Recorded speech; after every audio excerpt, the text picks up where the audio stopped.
प्रभु को धन्यवाद देते हैं। परमेश्वर अब तक हमारे लिए भला रहा, आगे भी भला रहेगा। आज सुबह के मनन के लिए हम लोग निकाल करके पढ़े रोमियो की पत्री 12वां अध्याय उसका पहला पद। रोमियो की पत्री 12 अध्याय उसका पहला पद। इसीलिए हे भाइयों, मैं तुमसे परमेश्वर की दया स्मरण दिलाकर विनती करता हूँ कि अपने शरीरों को जीवित और पवित्र और परमेश्वर को भावता हुआ बलिदान करके चढ़ाओ, यही तुम्हारी आत्मिक सेवा है। आमीन। आमीन। Praise the Lord. समर्पण क्या है? समर्पण क्या है? हम अपनी इच्छा को समर्पित करें। रोमियो की पत्री उसके 12वें अध्याय के पहले पद में यहाँ पर पौलुस कहता है, हे मेरे भाइयों, मेरी ये विनती है, मैं तुमसे परमेश्वर की दया के साथ इस बात के लिए विनती करता हूँ कि अपने शरीरों को जीवित और पवित्र और परमेश्वर को भावता हुआ बलिदान करके चढ़ाओ। यानी कैसे हम अपने जीवन को प्रभु को समर्पित करें, अपने जीवन का समर्पण करें। हालेलुया। कैसे करना है समर्पित?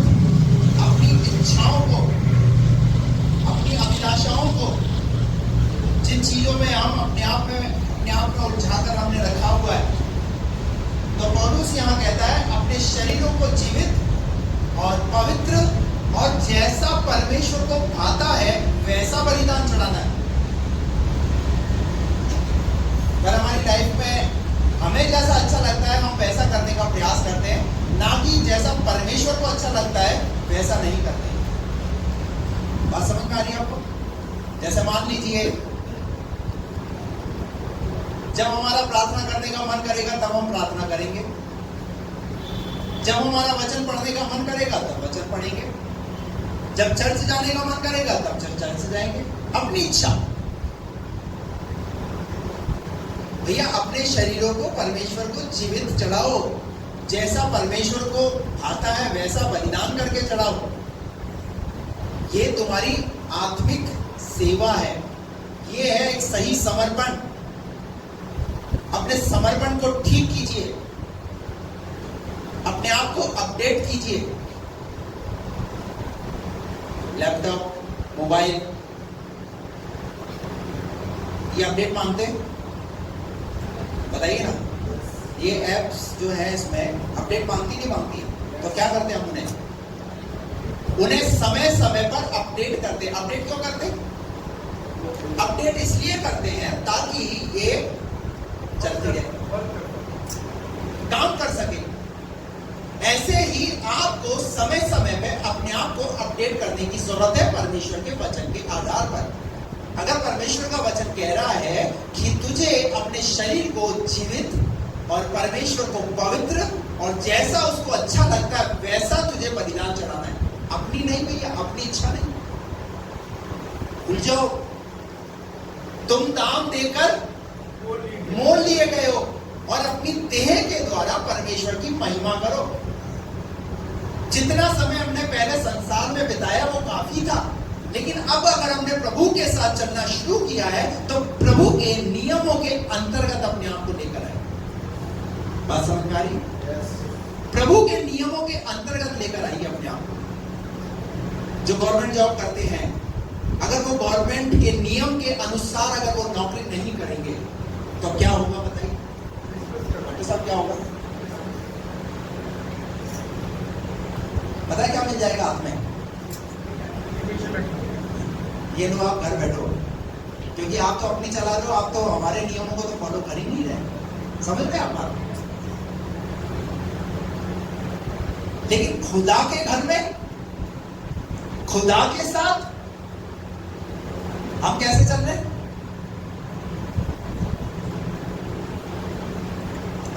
अपनी मर्जी के साथ। आज इस वचन के आधार पर अपने समर्पण को बढ़ाइए। Praise the Lord. अपने जीवन को और समर्पित कीजिए। बताऊंगा मैं आपको बाइबल से कुछ ऐसे उदाहरण दूंगा जिन्होंने समर्पित किया ना, उन्होंने लाभ भी पाया। आप लाभ पाना चाहते हैं? आप लाभ पाना चाहते हैं? कल ब्रदर वीरेंद्र जो है बता रहे थे कि हर एक कंडीशन के पीछे आशीष है। जब आप कंडीशन को फुलफिल करेंगे, उसे भरेंगे, तब आपको आशीष मिलेगी। पर हम क्या कर रहे हैं? हम आशीष को पा रहे हैं, कंडीशन को तो पूरा कर ही नहीं रहे, कंडीशन को तो फॉलो कर ही नहीं रहे, तो कैसे आशीष मिलेगी? आपका बच्चा कहना नहीं माने और फिर आप क्या उसकी इच्छाएं पूरी करोगे क्या? बताइए कितने माँ बाप है बोले नहीं, हाँ ठीक है, कोई भी नहीं माने, मेरा बच्चा है ना, मेरा बेटा है, मैं करूंगा। क्या करेंगे? नहीं करेंगे। कंडीशन पहले ऐसा करो तब तुम्हारे लिए, खासतौर से एग्जाम के समय में माँ बाप के पास एक बहुत अच्छा टाइम होता है, बहुत बढ़िया टाइम होता है बच्चों को ठीक करने के लिए, बच्चों को पढ़ाई पे उसके लेवल पे लाने के लिए। क्या बोलते हैं? इस बार अच्छे नंबर, नहीं तो तुझे ये नहीं मिलेगा, नहीं तो तुझे ये नहीं मिलेगा। बच्चे के माइंड में क्या है? बच्चे के माइंड में है, मुझे मेरे पिता ने बोला है, मुझे मेरी माँ ने बोला है, कंडीशन को पूरा करना है। और कंडीशन को पूरा करने के लिए क्या करता है बच्चा? हाँ, वो तो उस टारगेट को पकड़ कर रखता है और उसका काम है कि मुझे कंडीशन पूरी करनी है, कंडीशन पूरी करनी है, मुझे देखना है वो चीज के लिए जो मेरे माता मेरे पिता ने कहा है। क्या कभी आपने खुदा के वचन को पढ़ करके खुदा के वचन से ऐसा किया? हम भाग आशीष के पीछे रहे और कंडीशन खुदा कह रहा है कि ये कंडीशन तो पूरा कर। किस चीज के पीछे भाग रहे हैं? यीशु मसीह ने कहा उसके राज्य और धर्म की खोज करो तो इस साल समर्पण।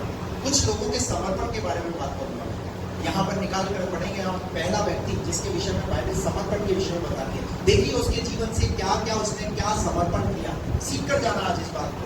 निकाल कर पढ़िए उत्पत्ति 12 का 1 मत पढ़िए।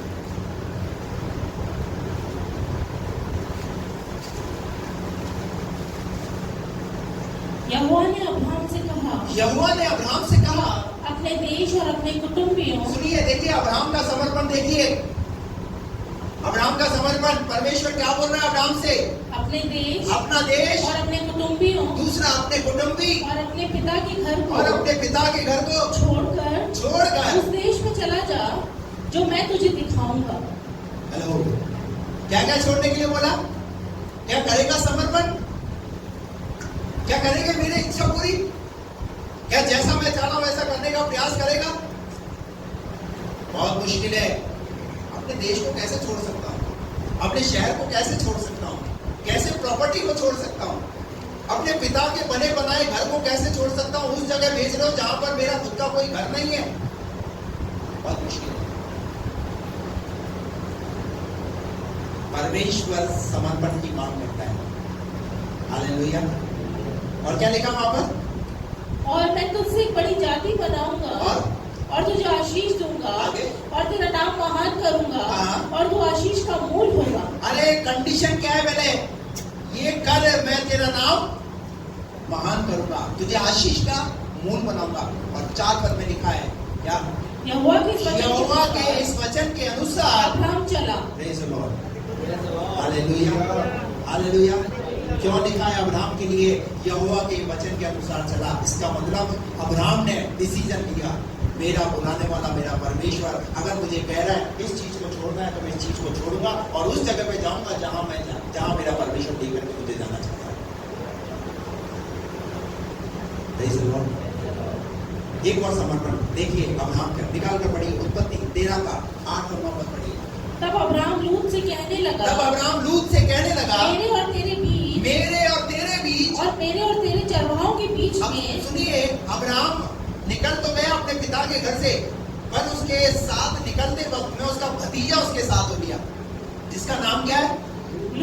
लूत। जब लूत उसके साथ हो लिया तो हुआ क्या? थोड़े समय तक तो साथ चलते रहे। ध्यान से सुनना, थोड़े समय तक तो साथ चलते रहे, पर एक प्रॉब्लम हो गई। तो क्या प्रॉब्लम हो गई? पढ़िए। मेरे और तेरे बीच और मेरे और तेरे चरवाहों के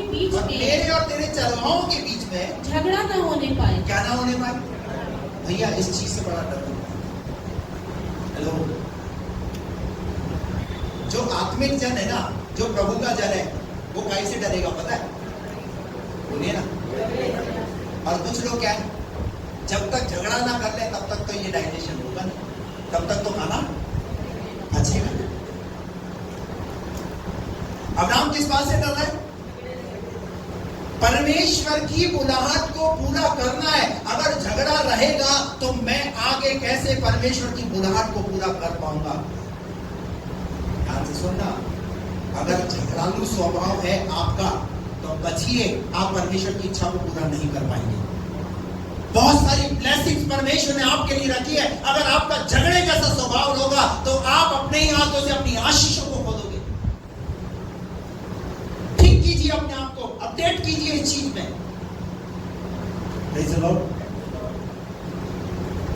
अब्राहम समझ गया, मेरे परमेश्वर ने मुझे बुलाया है, मैं बहुत सारी चीजों को तो छोड़कर आ गया हूं, लेकिन अगर रास्ते में, अगर हमारे बीच में, हमारे रिश्तों में अगर कड़वाहट आ गई, झगड़े हो गए, तो मैं कैसे परमेश्वर के दर्शन को पूरा कर पाऊंगा, परमेश्वर के वचन को पूरा कर पाऊंगा। Praise the Lord। क्या लिखा है? अब्राहम ने बोला कि मेरे और तेरे बीच, मेरे और तेरे बीच, और मेरे और तेरे चरवाहों के बीच, मेरे और तेरे चरवाहों के बीच में झगड़ा ना होने पाए। क्या ना होने पाए? शायद हम तो झगड़ा नहीं करेंगे, और चाचा भतीजे हैं, शायद ये तो झगड़ा नहीं करेंगे, पर झगड़ा कौन करेंगे? आपस में अब्राहम के चरवाहे और लूत के चरवाहे। जब इनमें झगड़ा होगा तो क्या होगा? हेलो, मान लीजिए बच्चे जो है अपने रिश्तेदार के यहाँ चले गए, अब मैं किसका नाम लूं, पियर पक्ष से लूं या ससुराल पक्ष से लूं, तो मेरे लिए बड़े टेंशन की विषय हो जाएगी। मैं तो रिश्तेदार बोल रहा हूं साहब। अब बच्चे रिश्तेदार के यहाँ चले गए, और रिश्तेदार के यहाँ चले गए तो जिस रिश्तेदार के यहाँ पर गए, बच्चों ने सोफे को क्या कर दिया? बोलो उल्टा पुल्टा। क्या कर दिया? घर की और कई चीजों को क्या कर दिया? उल्टा पुल्टा कर दिया। जब उल्टा पुल्टा कर दिया तो क्या होगा पता है? अब किया किसने? बच्चों ने किया, तो क्या होगा? तो उनमें झगड़ा होगा। अब्राहम को पता है कि मेरे चरवाहे और लूत के चरवाहों में जब झगड़ा होगा तो मैं परमेश्वर के वादे को मैं पूरा नहीं कर पाऊंगा। हालेलुया। हमारे अंदर गुड़गुड़ाहट आ जाएगी, हमारे अंदर गुड़गुड़ाहट आ जाएगी, और हम परमेश्वर की आज्ञाओं को पूरा करने में कहीं ना कहीं रुक जाएंगे। आगे क्या लिखा उसके बाद? क्योंकि हम लोग भाई बंधु हैं। क्योंकि हम कौन है? क्योंकि हम कौन है? हम भाई बंधु हैं। और क्या सारा देश तेरे सामने नहीं? क्या सारा देश तेरे सामने नहीं? इसीलिए मुझसे अलग हो जा। अब एक रास्ता निकाला, झगड़े को खत्म करने के लिए रास्ता निकालो। हेलो, झगड़ा जिंदगी से खत्म हो जाए इसके लिए क्या करो? कहते हैं ना, एक कहावत है, लाड़ से बाढ़ बनी साहब। तो झगड़ा ना हो, इससे अच्छा क्या करो? एक रास्ता निकालो, ताकि रिलेशन तो बना रहे, संबंध तो बना रहे। Praise the Lord। तो किसने रास्ता निकाला? अब्राहम ने। Praise the Lord। अब्राहम ने क्या रास्ता निकाला? तेरे चरवाहे और हमारे चरवाहों के बीच में हम ऐसा करते हैं, एक काम करते हैं। क्या काम करते हैं? उसके बाद क्या लिखा? तू मुझसे अलग हो जा। तू मुझसे अलग हो जा। यदि तू बाईं ओर जाए तो। तू अगर बाईं जाए, ऑप्शन रख दिया उसके सामने, अगर तू बाईं ओर जाएगा तो मैं दाहिनी ओर जाऊंगा। तो मैं दाहिनी ओर चला और जाऊंगा, यदि तू दाहिनी ओर और जाए अगर तू दाहिनी ओर तो जाएगा मैं बाईं ओर तो मैं बाईं ओर चला जाऊंगा। अब लूत ने आंख उठाकर, हेलो, किसने किसको मौका दिया? अब्राहम ने लूत के सामने एक ऑफर रखा और कहा कि तुझे जो चुनना है, मैं नहीं, मैं अपनी नहीं रखूंगा, मैं चाचा हूं तेरा, है ना, मैं अपनी इच्छा के अनुसार नहीं तो कल को तू ये दोष लगा देगा कि मुझे जो है चाचा ने अपने हिसाब से अच्छी चीजों को क्या कर लिया? चुनाव कर लिया, अपनी इच्छा अच्छी चीजों को चुन लिया। लेकिन क्या हुआ पता? वहां पर अब्राहम ने उसके सामने ऑप्शन रखा, तू अगर दाईं ओर जाएगा तो मैं बाईं ओर चला जाऊंगा, अगर मैं बाईं ओर जाऊंगा तो मैं दाईं ओर चला। और फिर लूत ने क्या देखा पता है? बाइबल कहती है लूत ने हरियाली देखी, और जब लूत ने हरियाली देखी तो अब्राहम और लूत क्या हो गए? बोलिए ना, अब्राहम और लूत अलग हो गए। देखिए अब्राहम का समर्पण, अपने साथ साथ चलने वाले भतीजों को भी क्या कर दिया? उससे अलग होना पड़ा। तीसरा, एक और समर्पण निकालिए, 21 का 10, उत्पत्ति 21 का 10, जल्दी से। इस कारण उसने अब्राहम से कहा, इस दासी को पुत्र सहित निकाल दे। अब देखिए क्या क्या छुड़वा रहा है खुदा, क्या क्या अलग करवा रहा है, देखिए तो सही। अरे समर्पण देखिए, और उस कह रहा है अपने शरीरों को जीवित, पवित्र और परमेश्वर को जैसा भावता है। अरे ये क्या करना क्या चाह रहे हो आप? मेरे पिता के घर को छुड़वा दिया, कुटुंब के लोगों को छुड़वा दिया, भतीजा साथ चल रहा था तो भतीजे को छुड़वा दिया। अब किसको छोड़ने के लिए कह रहे हैं? दासी को, जो घर में काम करती है। और दासी कोई नहीं, पर दासी के द्वारा जो पुत्र पैदा हुआ इश्माएल, उसको भी निकालने के लिए क्या बोला खुदा ने वहां पर? कि दासी को पुत्र सहित निकाल दे। दासी को पुत्र सहित। हेलो, क्या क्या निकालने की बात कर रहा है? हालेलुया। हम परमेश्वर की ब्लेसिंग पाना चाहते हैं, पर दारू की बोतल छोड़ना नहीं चाहते, तंबाकू छोड़ना, गुटखा छोड़ना, अपनी बुरी आदतों को छोड़ना सीखिए। इससे अपनी लाइफ में अपने साथ रहने वालों को क्या कर दिया इसने? क्या कर दिया? जो आदमी दारू पीता हो, जो तुझे छोड़ दूंगा पर दारू को नहीं। किसे छोड़ देगा? वाइफ को छोड़ दूंगा। तू मेरे और इसके बीच में मत आना।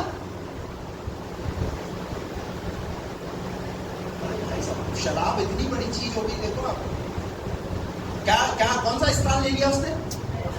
है? उसने पत्नी का स्थान ले लिया शराब में। सुना है मैंने अपनी आंखों से सुना है, मैंने ऐसी फैमिली में देखा है, आंखों से देखा है। किसे छोड़ दूंगा? तुझे छोड़ दूंगा पर शराब। अरे भैया, जिसके साथ तूने वादा किया जन्म में, किसी को ब्याह करके लेकर के आए हो, जिसके साथ जीवन निभाने का वादा किया है, एक बात बताओ, जब तुम बीमार हो जाओगे तो शराब की बोतल आकर के पूछेगी ऐसे, क्या हो गया, कुछ करूँ तेरी हेल्प, ले चलो डॉक्टर के पास। बोलो बोलो ना, क्या शराब की बोतल लेकर जाएगी? क्या कौन लेकर जाएगी? अगर शरीर में कुछ होगा, कोई बीमारी होगी, तकलीफ होगी, तो कौन लेकर जाएगा? तो बेचारी पत्नी ही लेकर जाएगी। हालेलुया। अब्राहम के जीवन में कौन? इश्माएल और हाजिरा को क्या बोला परमेश्वर ने? इन्हें निकाल दो। और क्योंकि इस दासी का पुत्र मेरे पुत्र इसहाक के साथ भागी नहीं होगा। चौथा समर्पण देखिए, आपका निकाल कर पढ़िए, उत्पत्ति 22 का 1 पद। इन बातों के पश्चात ऐसा हुआ कि परमेश्वर ने अब्राहम से यह कहकर। अब देखिए परमेश्वर क्या मांग रहा है। अब देखिए और डिमांड हो गई परमेश्वर की। क्या डिमांड हो गई? अब परमेश्वर उसकी कीमती चीज को मांग रहा है। और क्या कीमती चीज है? जो 25 साल बाद अब्राहम को मिली है, उस कीमती चीज की बात कर रहा है खुदा। क्या बोल रहा है? यह कहकर परीक्षा की हे अब्राहम, उसने कहा, देख, जो तेरा पुत्र इसहाक है उसे मोरिया पर्वत पर ले जा और उसे क्या कर दे? मेरे लिए। किसके लिए? किसके लिए? मेरे लिए बलिदान कर दे। अपने शरीरों को जीवित, पवित्र और परमेश्वर को भावता हुआ बलिदान करके चढ़ाओ। सीखो अब्राहम से, क्या क्या त्याग किया उसने, क्या क्या छोड़ा। हालेलुया। इसीलिए जब प्रार्थना की जाती है तो कहा जाता है अब्राहम और इसहाक और याकूब का परमेश्वर। अब्राहम को इसलिए स्मरण किया जाता है क्योंकि उसने अपनी लाइफ में इस बात को प्रमाणित करके दिखाया कि खुदा, तूने जैसा कहा था वैसा मैं तेरे जीवन में तेरे वचन के अनुसार कर रहा हूं। हालेलुया। Praise the Lord. हम चाहते बहुत कुछ है प्रभु से, पर कुछ छोड़ना, बदलना। समर्पण बढ़ाइए, अब्राहम के जीवन से सीखिए, 4 बातें मैंने अब्राहम के जीवन से बताई हैं आपको। अपनी जन्मभूमि, अपने पिता के घर को छोड़ा है, अपने भतीजे को छोड़ा है, हाजिरा को घर से निकाला है, इस्माइल को निकाला है, और इवन लास्ट के अंदर जो पुत्र 24-25 साल बाद मिला है उसे भी खुदा क्या कह रहा है? इसी का 12 पद पढ़ो। उसने कहा उस लड़के पर हाथ मत बढ़ा, उस लड़के पर हाथ मत बढ़ा और ना उससे कुछ कर, वरना उससे कुछ कर, क्योंकि तूने जो मुझसे अपने पुत्र वरन अपने इकलौते पुत्र को भी नहीं रख छोड़ा। Praise the Lord, hallelujah. परंतु वो परमेश्वर है, हालेलुया। वो तो उसकी परीक्षा कर रहा था, वो देख रहा था, और क्या हुआ? परमेश्वर ने अब्राहम को बलिदान नहीं होने दिया, और परमेश्वर ने वहां पर उसके लिए एक मेंढे का बलिदान किया, बलिदान के लिए। Hallelujah, hallelujah. और अब्राहम की आशीष यीशु मसीह में होकर के हम तक पहुंचती है। हालेलुया। कैसे पहुंचती है? क्योंकि एक व्यक्ति है जिसने अपना समर्पण किया। एक व्यक्ति है जिसने अपना समर्पण किया। क्या क्या समर्पण किया वो आपने पढ़ा है। आप अगर अपने जीवन के अंदर, अपने परिवार के अंदर विश्वास की हुए अगर एक व्यक्ति है, अगर आप समर्पण करेंगे तो आने वाली पीढ़ी के लिए, आप अपने बच्चों के लिए वो सब कुछ दे करके जाओगे जो खुदा ने आपके लिए प्रभुत्व किया। कितनी बड़ी आशीष खुदा रख रहा है। और क्या चाहता है खुदा? समर्पण। मैं आपको कहना चाहता हूँ, बहुत सारे लोग यहाँ पर पहली पीढ़ी से जो अभी प्रभु पे विश्वास किया और प्रभु के साथ चलना शुरू किया। डिसीजन ले लीजिए आप, और लीजिए इस बात का डिसीजन कि खुदा जैसा तेरा वचन कहेगा वैसा मैं उसे पूरा करने का प्रयास करूंगा। आपको आशीषों को नहीं, पर खुदा की कंडीशन को पूरा करने का प्रयास करेगा। हालेलुया। मूसा के विषय में लिखा हुआ है, मूसा, इब्रानी की पत्री 11 अध्याय के 24 और 25 पद में, मूसा ने महलों के सुख को छोड़ा। किसको छोड़ा? महलों के सुख को छोड़ा। जब महलों के सुख को छोड़ा और फिरौन की बेटी का पुत्र कहलाने से उसने इनकार किया, बाइबल कहते हैं मूसा को परमेश्वर ने कहा, तू मेरे लिए, इस्राएलियों के लिए परमेश्वर सा ठहरेगा इस धरती पर। कौन ठहरेगा? निर्गमन की किताब उसका 4 अध्याय उसका 7 पद पढ़िए। निर्गमन 4 का 7 पद पढ़िए। तब उसने कहा अपना हाथ छाती पर फिर रख कर ढांप। उसने अपना हाथ छाती पर रखकर ढांप लिया, और जब उसने उसको छाती पर से निकाला, 16 पद पढ़िए। वह तेरी ओर से लोगों से बातें किया करेगा, तेरी ओर से लोगों से बातें किया करेगा, वह तेरे लिए मुंह और तू उसके लिए परमेश्वर ठहरेगा, और तू जिस लाठी को हाथ में लिए जा, और इसी से इन चिन्हों को दिखाना। क्या बना दिया परमेश्वर ने? एक व्यक्ति ने समर्पण किया, और समर्पण करने के बाद परमेश्वर बोला तेरे हाथ में जो लाठी है, इस लाठी से तू क्या करना? चिन्ह दिखाना, चमत्कार दिखाना। और वही मूसा जिसके द्वारा मिस्र पर जो विपत्तियां आई, 10 विपत्तियां, आप देखिए कैसे खुदा उसे इस्तेमाल कर रहा है, अपनी लाठी बनाकर, अपना पात्र बना करके। अरे कुछ छोड़िए तो सही, कुछ करिए तो सही अपने लाइफ के अंदर। हालेलुया। जब तक आप अपना समर्पण नहीं बढ़ाएंगे कुछ होने वाला नहीं है। कई बार हम सोचते हैं बस पादरी साहब हाथ रख देंगे, प्रार्थना कर देंगे, बस सब कुछ हो जाएगा ठीक। तू कब बढ़ाएगा समर्पण? तू कब अपना जीवन समर्पित करेगा? परमेश्वर आपके समर्पण की मांग करता है। अपने समर्पण को बढ़ाइए। हालेलुया। अपने समर्पण को बढ़ाइए। बहुत सारे उदाहरण है बाइबल के अंदर, लेकिन बस यहाँ पर मैं यही बात, 2 बातें आपको बताई है, 2 लोगों के समर्पण के विषय में बताया है। इस बात को सीख कर जाए कि हम अपने समर्पण, मेरी इच्छा नहीं पर जैसी परमेश्वर की इच्छा है उसे पूरा करने का प्रयास करें। अगर मैं पूछूं आशीष कितने लोग पाना चाहते हैं, तो सब बोलेंगे हम आशीष पाना चाहते हैं। लेकिन अगर परमेश्वर बोलता है कितने लोग समर्पण करना चाहते हैं, कितने लोग समर्पण करना चाहते हैं? समर्पण नहीं करेंगे बस आशीष दे जाओ, दिए जाओ। हम लोग फावड़ा लेकर खड़े हैं। क्या लेकर खड़े? फावड़े का काम क्या होता है? बटोरना। क्या करना? बटोरना। बस इधर से भी ले लो, उधर से भी ले लो, सब जगह से ले लो। ट्रेन जो है ना, पहले के समय में कोयले वाले जो इंजन की गाड़ियां चलती थी, वो चलते थे, इंजन चलते थे, तो उसमें होता था एक बेलचा। क्या बोलते हैं उसे? बेलचा। बेलचे का काम क्या होता है पता है? कोयले को यहाँ से भरना,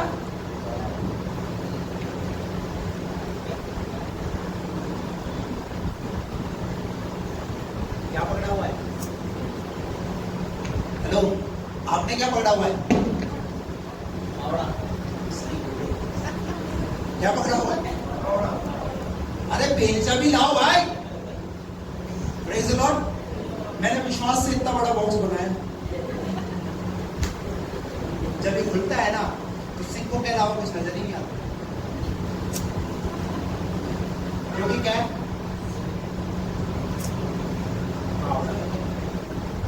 हालेलुया, प्रेज़ द लॉर्ड। और अब मैं तो कई बार ये सोचता हूँ, मैंने कहा प्रभु कहीं ये सिक्के बनना हो जाए, तो कोई सिक्के लेने वाला हो तो भैया ले लेना सिक्के, सिक्के ले जाएंगे आप। Praise the Lord. समर्पण को कराइए। आइए अपनी आंखें बंद करें, अपने स्थानों पर खड़े हो जाए और अपने जीवन को प्रभु के सामने समर्पित करें।